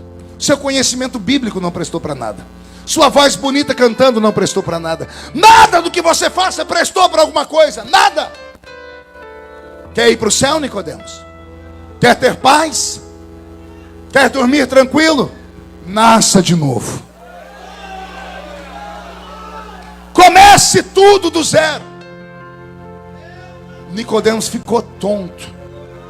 Ele olhou para Jesus e disse assim, ele tentou brincar: como é que pode um homem da minha idade nascer de novo? Eu tenho que entrar na barriga da minha mãe e sair de lá? Ele contou uma piadinha. Ele transformou aquele culto num picadeiro, como muitos têm feito por aí. Tem gente que não quer vir mais à igreja para ouvir verdades, quer vir à igreja para ouvir autoajuda, quer vir à igreja para ver pastor que sabe fazer os outros rir bastante. Igreja não é circo. Púlpito não é picadeiro. Aqui não é lugar de você se sentir bem. Aqui é lugar de você sair daqui com a sua vida santificada. Aqui é lugar de você sair por aquela porta dizendo assim: eu entendi, agora minha alma está mais leve, porque eu confessei os meus pecados e o sangue de Jesus Cristo caiu sobre a minha vida nesse culto. Posso ouvir mais um grito de glória a Deus à igreja? Quando Nicodemos tenta fazer uma piada, Jesus diz assim para ele: você precisa nascer da água e do Espírito. Jesus está dizendo para ele: você está sujo. Mesmo sendo um líder de igreja, mesmo sendo um obreiro, mesmo sendo uma senhora do ciclo de oração, não importa, a religião somente sujou a sua alma. Você precisa nascer da água.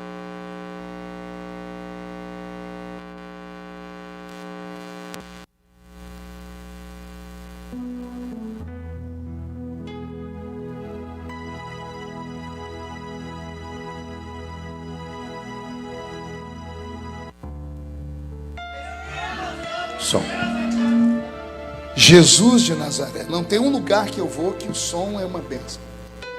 Bem no final, todo mundo olhando para aquele cantinho. O moço não para de mexer ali, o Roberto não para de mexer no fio, a criança não para de correr, e eu estou tentando pregar.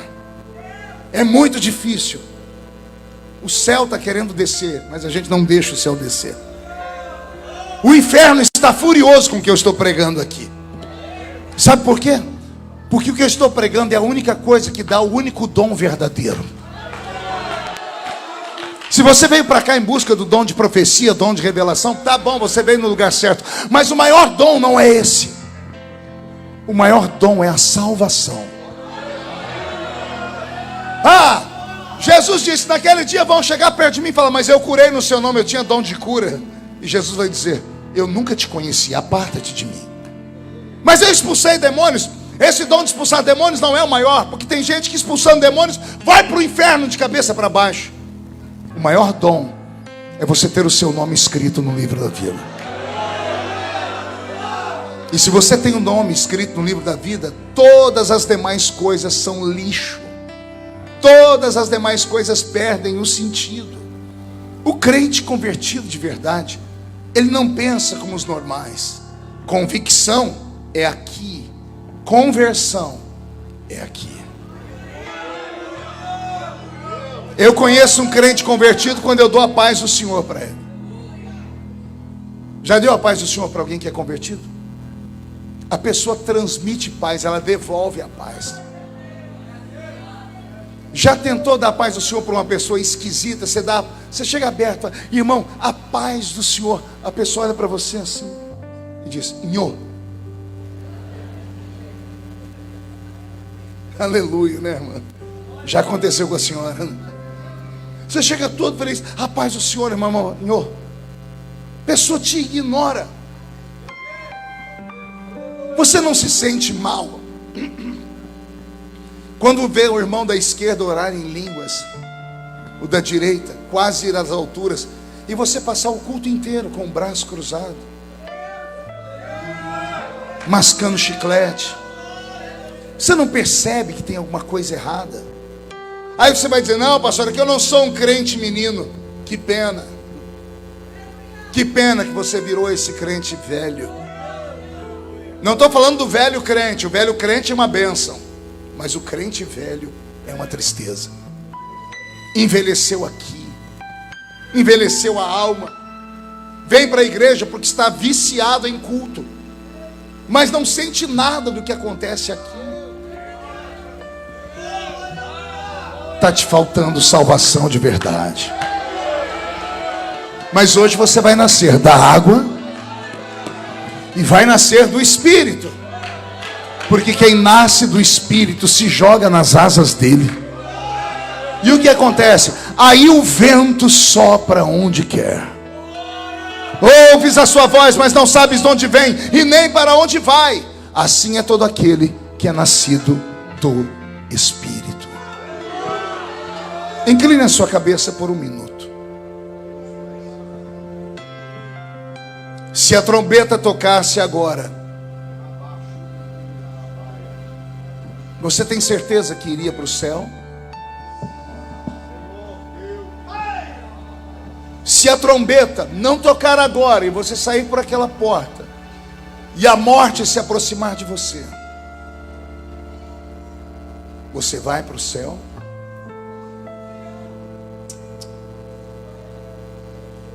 É só isso que importa. Se Jesus te chamar agora, você vai estar com Ele? Se você não tem certeza para essa resposta, se você não tem resposta certa para essa pergunta, esta pregação inteira foi para você. Se você está aqui dentro apenas porque o pai mandou, a mãe mandou, apenas porque isso, aquilo, você está no lugar errado. E eu estou aqui nessa noite como um sacerdote para te dizer: você precisa conhecer Jesus de verdade. Precisa sentir o amor dele, o abraço dele. Precisa compreender que o sangue que ele derramou na cruz foi pela sua vida, pela sua história. Estou cansado de pregar ao redor do mundo para homens e mulheres perdidos dentro do caminho. Perdidos aqui dentro. Entrar em culto e sair em culto sem sentir nada. Entrar no culto já olhando para o relógio para ver a hora que o culto acaba, para poder ir embora assistir a série da Netflix. Tem alguma coisa errada acontecendo com a gente. Você só visita esta casa. O salmista diz: eu não quero visitar, eu quero habitar na sua casa. Mas a gente só quer habitar num lugar onde a gente se sente bem. Está me dando vontade de chorar, porque eu estou ouvindo gemidos que não estão saindo da boca. Está saindo de corações de pessoas que estão aqui dentro, estão gritando por socorro. Estão morrendo aqui dentro. E não tem coragem de contar para ninguém, porque não confia em mais ninguém. Alguns anos atrás, eu fiz o pior velório da minha vida. Um menino de 33 anos de idade, co-pastor da minha igreja, filho na fé, lindo, parecia um ator de Hollywood. A esposa dele, uma verdadeira modelo, lindos os dois. Ele pregou na igreja no domingo, o céu desceu, a igreja foi tomada. Na terça-feira ele subiu numa ponte de 100 metros de altura e se jogou lá de cima.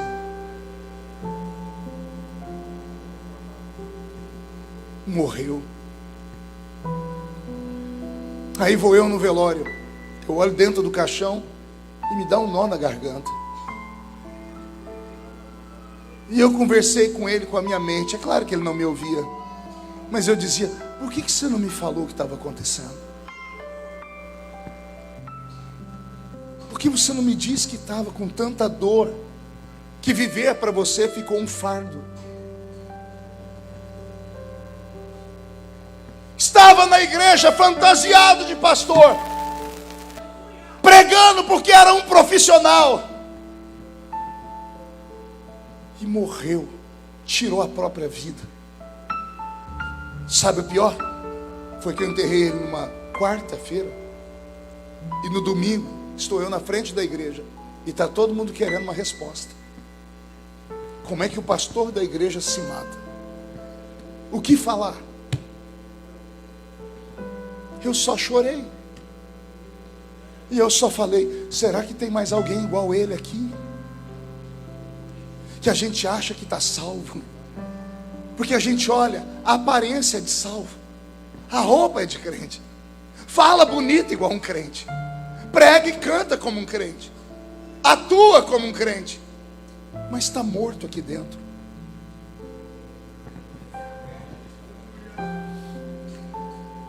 Jesus te trouxe hoje aqui para saber de você o que você quer. Chora mesmo, rasgue a sua alma, porque aqui é lugar de cura. Lá fora não tem cura. Lá fora não tem esperança. Aqui ainda tem. Eu prego e o Espírito Santo passeia na igreja. É Ele tentando trazer você. É Ele tentando resgatar você. É Ele tentando te dizer: não viva aqui dentro desse jeito.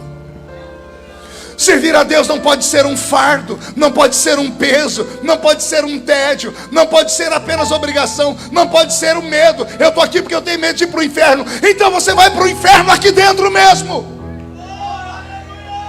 Servir a Deus tem que ser uma alegria, tem que ser uma paixão, tem que ser uma gratidão. Servir a Deus tem que ser leve. Estar perto do seu irmão tem que ser um prazer, tem que ser gostoso. Cantar um hino tem que ser gostoso. Ouvir alguém dar glória a Deus tem que te encher de paz. Aqui não é lugar de guerra, não é lugar de ciúmes, não é lugar de um querendo bater no outro, um querendo ser melhor do que outro. Aqui é lugar do dom da salvação cair. E se tem alguém salvo, comece a adorar pela gratidão. Se o seu nome está escrito no livro da vida, reage mais forte. Ah, pastor, eu queria ver o paralítico andar, eu queria ver o cego ver, o mudo falar, o surdo ouvir. Eu não, eu quero ver você ir para o céu nesta noite. Eu quero ver Jesus tocar a trombeta e você sair deste mundo livre, leve, solto. Eu quero ver Jesus salvar a sua família. Eu quero ver o seu filho sair das drogas e se tornar um pastor aqui dentro. Eu quero ver a sua filha deixar o mundo e se tornar uma missionária aqui dentro. Aliás, eu já não estou vendo homens e mulheres da igreja, eu estou vendo brasas de fogo aqui nesse lugar. Se você crê no que eu estou dizendo, pelo amor de Deus, dá mais um grito dentro deste lugar.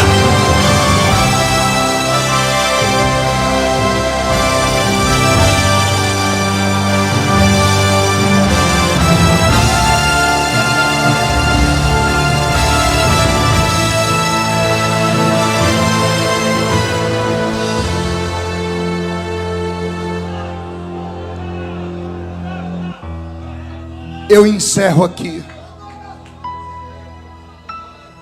Eu encerro contando uma história. Era uma vez um lobo que do alto de uma floresta avistou numa ladeira embaixo um aprisco. O habitat do lobo é a floresta. E o lobo tem uma vida solitária. A única vez que o lobo se agrupa em uma alcateia é quando ele vai matar uma presa muito grande. Se juntam, matam, cada um pega um pedaço e some. O lobo tem vida solitária. E o lobo do alto da montanha, lá embaixo, viu um aprisco de ovelhas. Ovelhas bonitinhas, fofinhas. Essas ovelhas tinham um pastor que cuidava delas. O lobo começou a olhar lá de cima e ele sentiu vontade de ser uma ovelha. Porque ele era solitário e ninguém cuidava dele. As ovelhas viviam em grupo e tinha alguém que cuidava delas. O lobo desceu da montanha e ficou à espreita olhando os apriscos. Todo dia ele via as ovelhas andando, ele tentava imitar o jeito delas andar. Um dia, enquanto ele imitava, o pastor apareceu.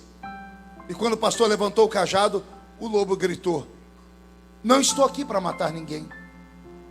Eu estou aqui porque eu queria ser uma ovelha. Mas eu nasci um lobo. Mas eu queria ser uma ovelha. E o pastor disse: eu vou te ajudar. Você promete que não vai fazer mal no aprisco?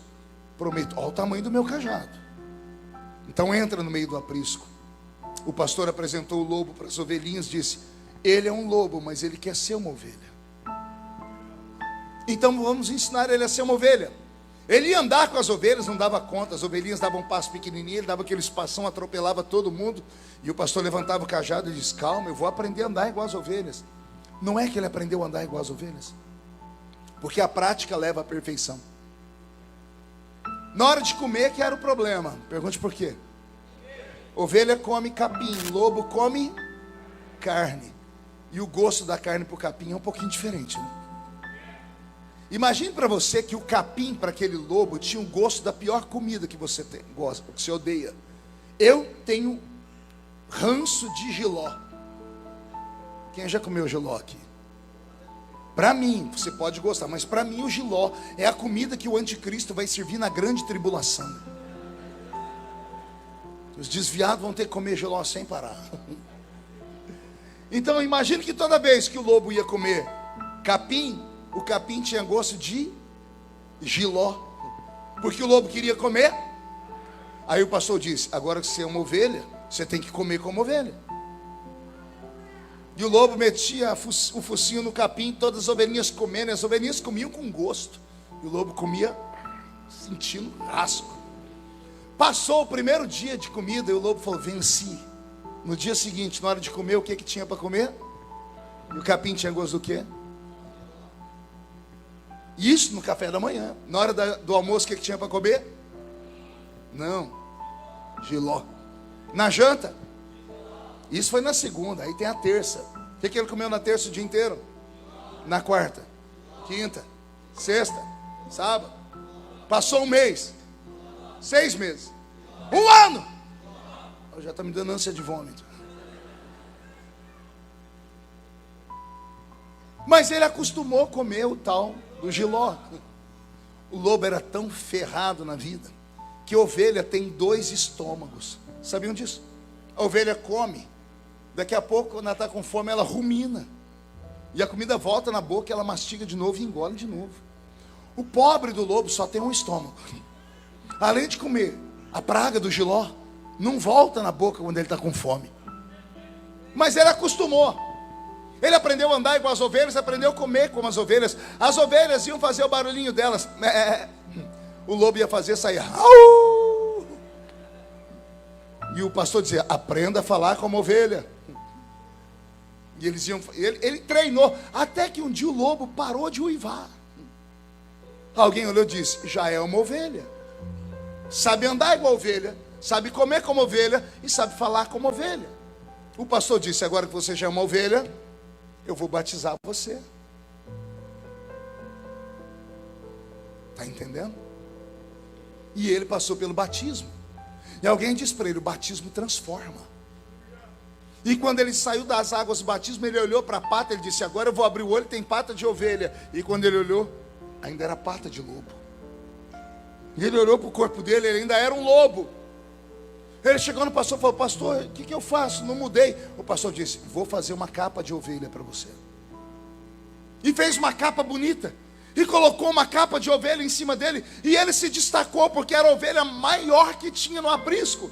Ele andava como ovelha, ele falava como ovelha, ele comia como ovelha, e agora parecia uma ovelha. Deu tudo certo, amém? Só que ele ainda era, que queria ser uma, mas ele era um. E a natureza de lobo nunca saiu dele. Depois de 2, 3 anos, ele dormia e não conseguia dormir direito. Insônia, porque ele não tinha paz. Ele não mudou. Então ele esperava as ovelhinhas dormir. Ele ia lá na cerca, tirava a capa de ovelha, pulava a cerca e voltava para a floresta. A noite inteira na gandaia. A noite inteira correndo, pulando, dançando, cantando, se rolando na lama. Mas quando o sol ia nascendo, um arrependimento, porque todo mundo ia ver que ele era lobo. Então ele ia lá no aprisco, vestia a roupa de ovelha e deitava no meio de todo mundo.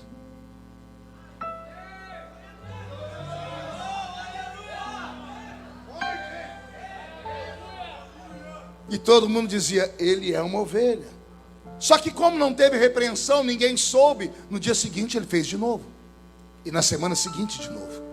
E ele começou a pular o aprisco, toda semana, todo mês. Chegou uma hora que ele foi e não voltou mais.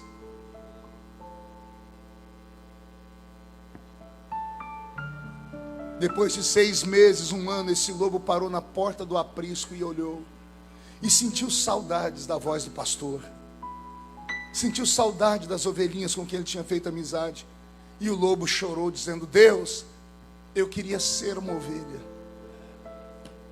mas eu nasci um lobo. E aí aconteceu um milagre, porque ele chorou e confessou. Aí veio do céu uma luz, envolveu o lobo e foi transformando a pele dele, transformou as patas, transformou as mãos. E o lobo falou: como isso aconteceu? E uma voz do céu disse para ele: não é o aprisco que transforma, não é a roupa que transforma, não é o falar que transforma. O que transforma é quando há um choro, um arrependimento. É quando você diz: eu não dou conta, eu não consigo, mas eu quero. Aí o que a igreja não faz, o que a religião não faz, o céu faz.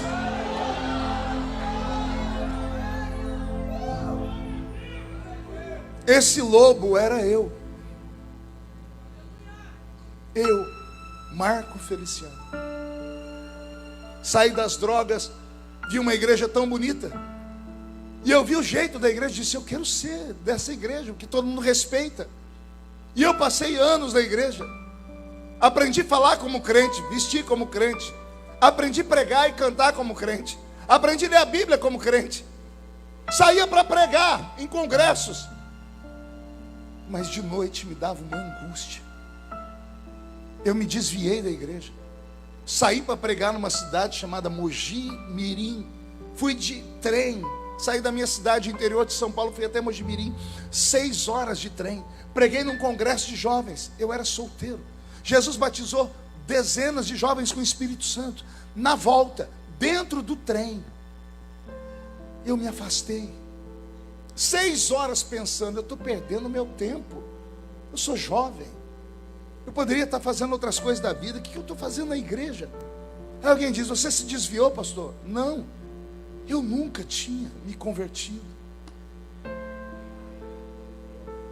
Eu voltei para minha casa e falei para minha mãe: não sou mais crente. Minha mãe falou: mas o que te deu? Eu falei: a minha ficha caiu. Pode pegar todas as minhas roupas, meus palitozinhos, pode dar para todo mundo as gravatas. E o que eu não fiz em anos, eu fiz em 30 dias. Meu nome foi parar no jornal da cidade, porque eu voltei para as drogas instantaneamente. Eu me libertei, eu me liberei como um monstro. A cidade se revoltou, cidade pequena. O meu pai, que nunca gostou de mim na igreja, não morava comigo, eu não tinha o nome dele, foi falar com a minha mãe: o que deu nele? Ele virou um demônio. Você não queria que ele ficasse na igreja, ele saiu, virou isso aí. Correram atrás dos crentes, para os crentes vinham atrás de mim. Eu não queria ouvir crente nenhum, porque eu já conhecia a Bíblia. Eu tinha tudo de religião dentro de mim, mas não tinha transformação. Um dia, eu estava num clube e me deram um tapa na cara. Eu fazia parte nessa época de uma gangue chamada Thundercats.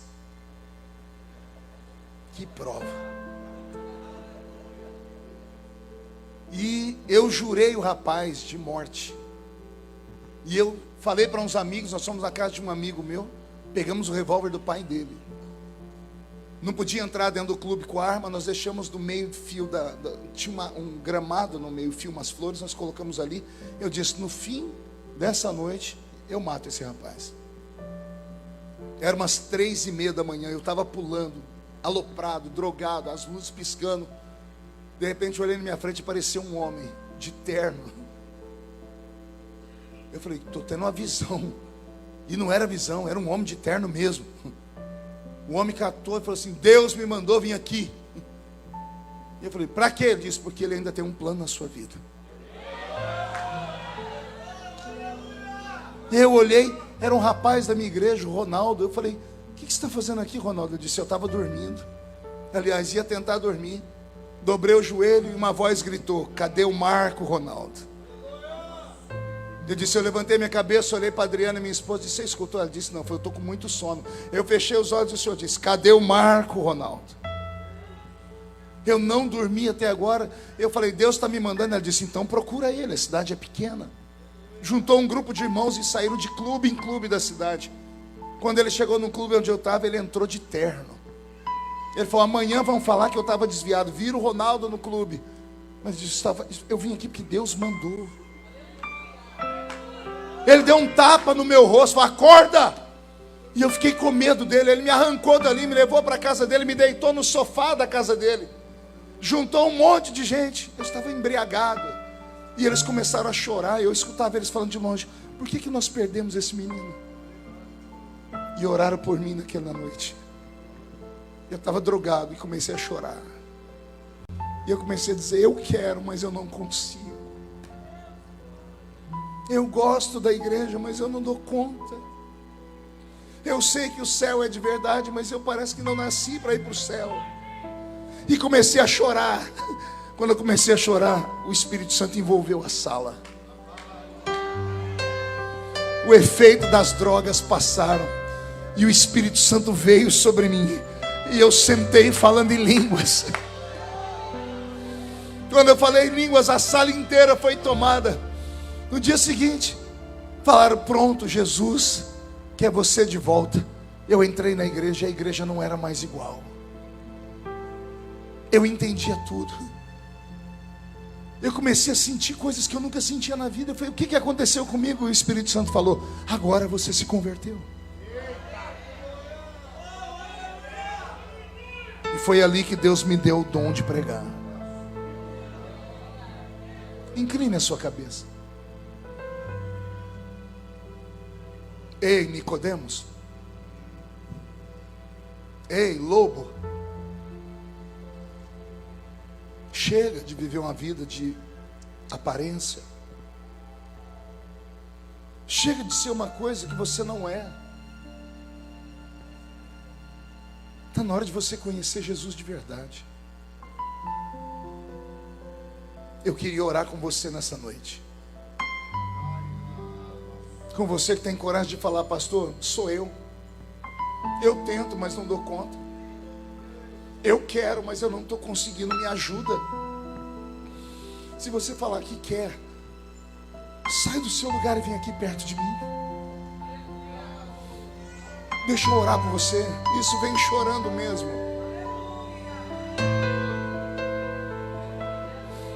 Isso. Meu orgulho me tirou do jardim, tua humildade colocou jardim em mim. Se eu vendesse tudo que tem em troca do amor, eu falharia. A igreja de pé. Mas o amor não chora. Se compra. Não é errado chorar. O amor pede para Jesus te ajudar. De graça o recebe. O maior dom está descendo sobre nós. Quero conhecer Jesus. Jesus está despertando o dom que há em ti. Eu quero conhecer. Sua vida vai ficar melhor depois dessa noite. Quando você sair por aquela porta, os anjos vão te acompanhar. Quero conhecer. Esta noite o Senhor vai te visitar em sonhos. Esta semana as pessoas vão ver que aconteceu algum milagre na sua vida. Jesus, o meu amado é o mais belo entre milhares e milhares. O meu amado é o mais belo entre milhares e milhares. Incline a cabeça. Senhor, essas pessoas são importantes. Quando elas choram, o choro delas é como uma limpeza. Eu estou ouvindo aqui de cima do púlpito gemidos, Pai. Não, eles não são hipócritas. Não enganam ninguém. São pessoas que querem, mas não conseguem. Elas querem ser melhor, mas não dão conta. Ninguém pediu para nascer, meu Pai. Que culpa tem o lobo de ter nascido lobo, meu Pai? Mas o lobo está pedindo, me transforma em ovelha, Pai. Muda a minha natureza, me ajuda a ser um crente melhor, me ajuda a ser um pai melhor, me ajuda a ser um marido melhor, me ajuda a ser um amigo melhor, me ajuda a ser um obreiro melhor, me ajuda, me ajuda. Senhor, o altar está sendo banhado em lágrimas. Está acontecendo o maior de todos os milagres, ó Deus. O lobo está sendo iluminado. As lágrimas estão descendo, ó Pai. E o céu está se abrindo, Senhor. Tá chorando porque se você tem que cuidar de você, oh, e jamais te esquecer, Ele sabe de tudo que você está passando e mandou te dizer que Ele está cuidando. Lembra de onde você vem e aonde você chegou. Vai recebendo a presença dEle. Lembrar de todos os livramentos. Vai recebendo a unção que transforma. Passou. Nem era pra você estar aqui, mas Deus falou assim: esse aí vou levantar, e onde colocar as mãos eu vou abençoar. Não chores, quem cuida de você não dorme. Levanta, tem muita gente que te ama. Deus mandou te dizer que vai acontecer. Deus mandou te falar que tudo vai passar. Não chores, quem cuida de você não dorme.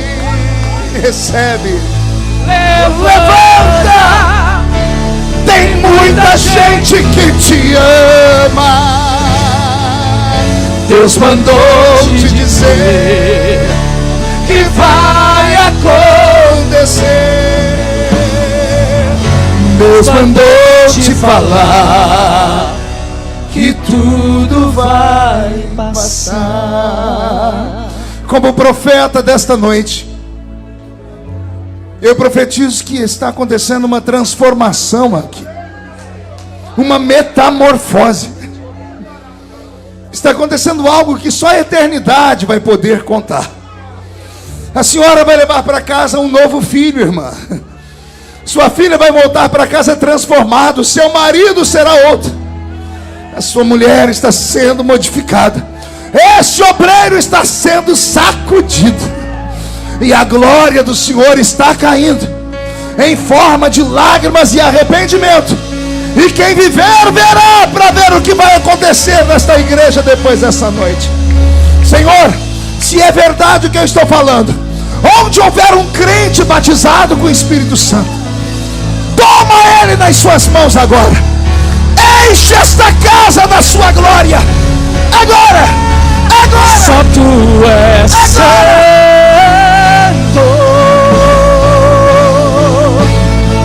Só tu és santo. Não há outro como tu. Não há como tu, não há outro como tu, não há outro como Jesus, só tu és santo,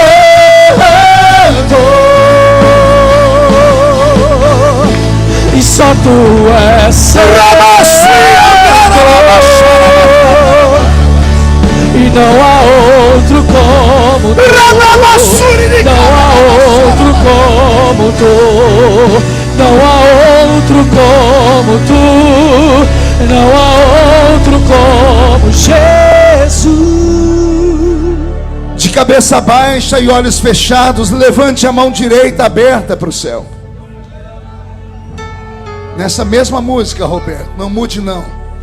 Em nome de Jesus Cristo, diga comigo: todos os demônios que lutaram contra a minha vida, contra a minha salvação, contra a minha história, eu ordeno, venham para a palma da minha mão agora.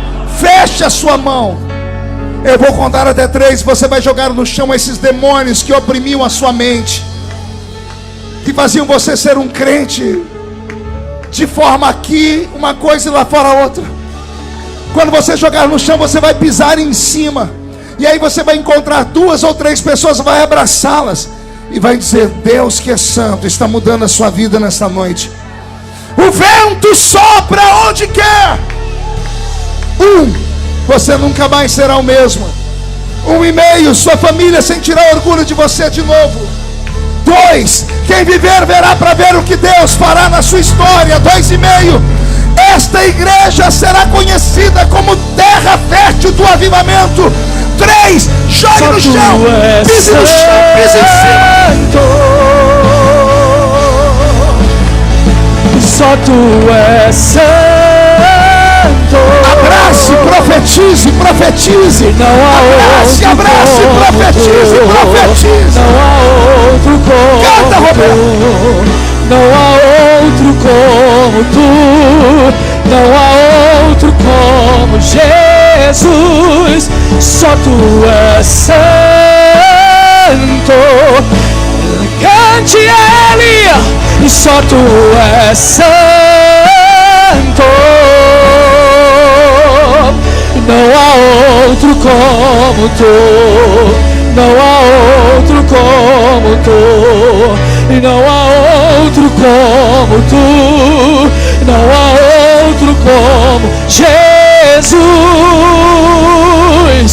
Uma coisa vou pedir, deixa eu ficar neste lugar todos os dias da minha vida. Uma coisa vou pedir, deixa eu ficar neste lugar todos os dias da minha vida. Uma coisa vou pedir, deixa eu ficar neste lugar todos os dias da minha vida. O céu está baixinho. Vou pedir, deixa eu ficar neste lugar todos os dias. Só tu és santo.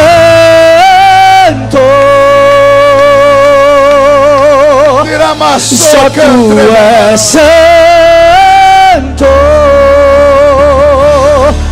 E não há outro como tu. Não há outro como tu. Não há outro como tu. Não há outro como Jesus. Quem pode aplaudir? Quem pode aplaudir e gritar? Quem pode aplaudir, gritar e dar um pulo para cima?